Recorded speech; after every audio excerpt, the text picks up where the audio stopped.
Le monde du XXIe siècle, où on constate que les journalistes découvrent que la nature connaît de désagréables intempéries et où l'être humain, bien sûr, s'en sent responsable. On voit inondations dévastatrices en Europe, le changement climatique sûrement est responsable, ça c'est le temps.ch. Inondations, le climat aujourd'hui et demain, sécheresse, montée des eaux, inondations, les dégâts du réchauffement climatique.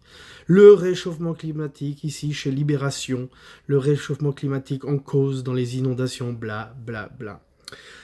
Alors du coup, puisque je suis intéressé par les livres anciens, et je m'en occupe surtout pour les questions de l'huile d'olive. Je suis allé voir Caton l'Ancien. Caton l'Ancien, il a écrit il y a 2200 ans. C'est 2 siècles avant Jésus-Christ. Il y a 2200 ans. C'était 200 ans avant que Jésus-Christ n'apparaisse sur ce monde. Alors, de quoi il nous prévenait, ce monsieur ? Il nous prévenait déjà des orages. Donc, il nous disait que lorsqu'il fallait choisir un champ, il fallait éviter qu'il soit sujet aux orages. Ça veut dire qu'il avait conscience que les orages étaient dangereux pour les récoltes, mais aussi qu'ils existaient, bien entendu. Vous voyez ici, il aura réfléchissez aussi avant que d'en faire emplette si vous ne vous embarquez pas dans une mauvaise affaire et donc vous ne puissiez pas vous tirer avec avantage. Examinez par conséquent s'il est sous un bon climat et qu'il ne soit point sujet aux orages. Un point. Ça a été traduit en 1777, je crois. Je donnerai le lien. Ensuite, il prévient du cas où les orages, ces mêmes orages, auraient fait tomber des olives au sol trop tôt. Des olives ce qu'ils appellent blanches à l'époque, qu'on appelle vertes aujourd'hui, c'est-à-dire vers le mois de septembre. Il dit en bas ici, n'oubliez pas qu'il survient toutes les années de gros orages qui les font communément tomber. Et il nous explique aussi comment ne pas perdre ce bien et comment bien les nettoyer pour obtenir une huile de bonne qualité et qui ne soit pas rance, car s'ils étaient restés au sol, elles seraient rances. Donc il continue ainsi, si vous avez soin dans ce cas de les enlever de bonne heure et que les ustensiles de votre pressoir soient en état, ces orages ne vous feront aucun tort et votre huile n'en sera que meilleure et d'une plus belle couleur, ce qui est véridique. Mais si l'olive reste trop longtemps sur la terre ou sur un plancher, elle se corrompra et ne donnera que de l'huile rance. Donc ça, c'est il y a 2200 ans.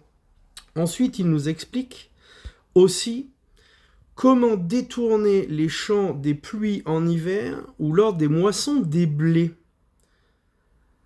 Alors, c'est pas ici.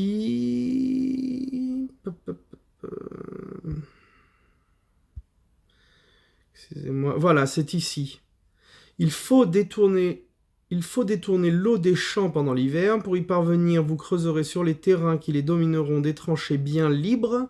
Lorsqu'au commencement de l'automne, il fera beaucoup de poussière, c'est alors principalement qu'il y aura lieu de craindre que les pluies ne fassent du ravage. C'est pourquoi, dès qu'il commencera à pleuvoir, il faudra que les gens sortent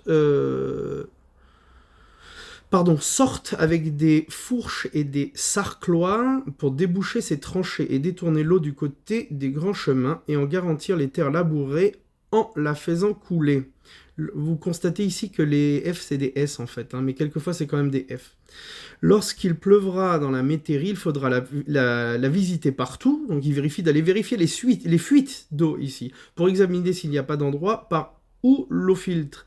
Et s'il s'en trouve, il faudra les marquer avec un charbon, mais pour souvenir d'où étaient les fuites, lorsqu'il aura cessé de pleuvoir, pour les regarnir de nouvelles tuiles. Et là, il explique que pendant la moisson des blés, si pendant la moisson, l'eau vient à séjourner au milieu des blés sciés, donc les blés coupés, les épis coupés, ou de ceux qui sont encore sur terre ou dans les tranchées, et que quelque obstacle s'oppose à son écoulement, il faudra la détourner, lui ouvrir les passages et écarter les obstacles qui l'arrêteront. Donc, On constate que il est au courant, hein, il y a des inondations, et puis ça abîme les sols quand l'eau court, surtout quand il est en pente, ça c'est expliqué par le monsieur du XVIIIe siècle. Et ensuite, on va voir la grêle.